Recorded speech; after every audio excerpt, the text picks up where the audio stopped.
Hello, everybody. So today I'm going to be going over Violent Media is Good for Kids by Gerard Jones from Chapter 7 of the Paired Readings.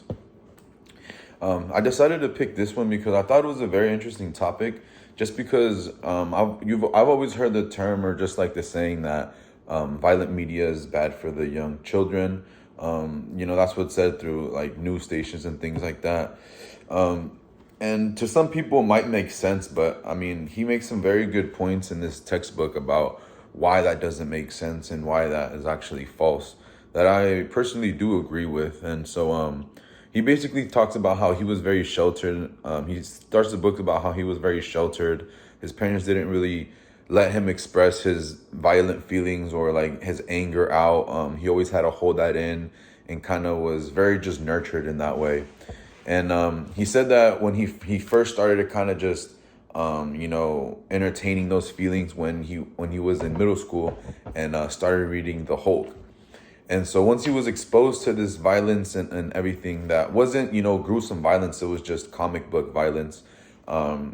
He started to realize that, all these emotions that he kept inside, he started feeling for the first time. And so I think it's important for kids nowadays to, feel all of their feelings, understand their feelings, and to kind of learn from it. And so when you shelter somebody and kind of just make them hide those feelings and repress those feelings, it could be bad. It could be bad for a child.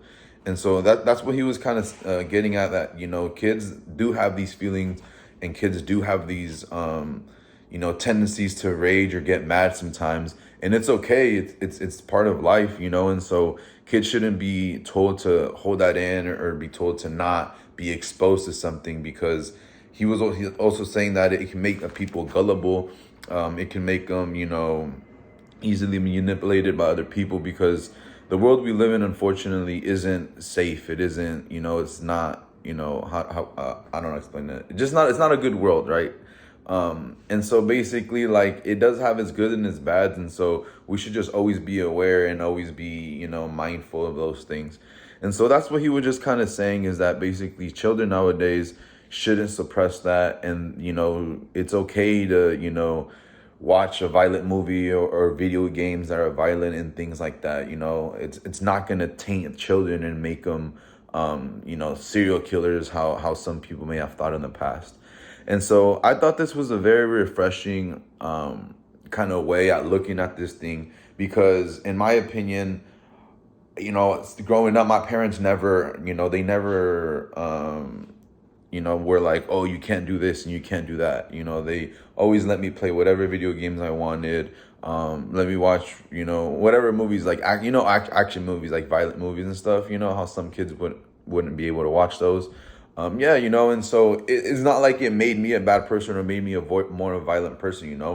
I feel like, on the contrary, it just made me more aware of things and made me realize, like, I don't know, like, yeah, I may be angry, there might be violence out there, but, I just should know when to use it and when not to use it.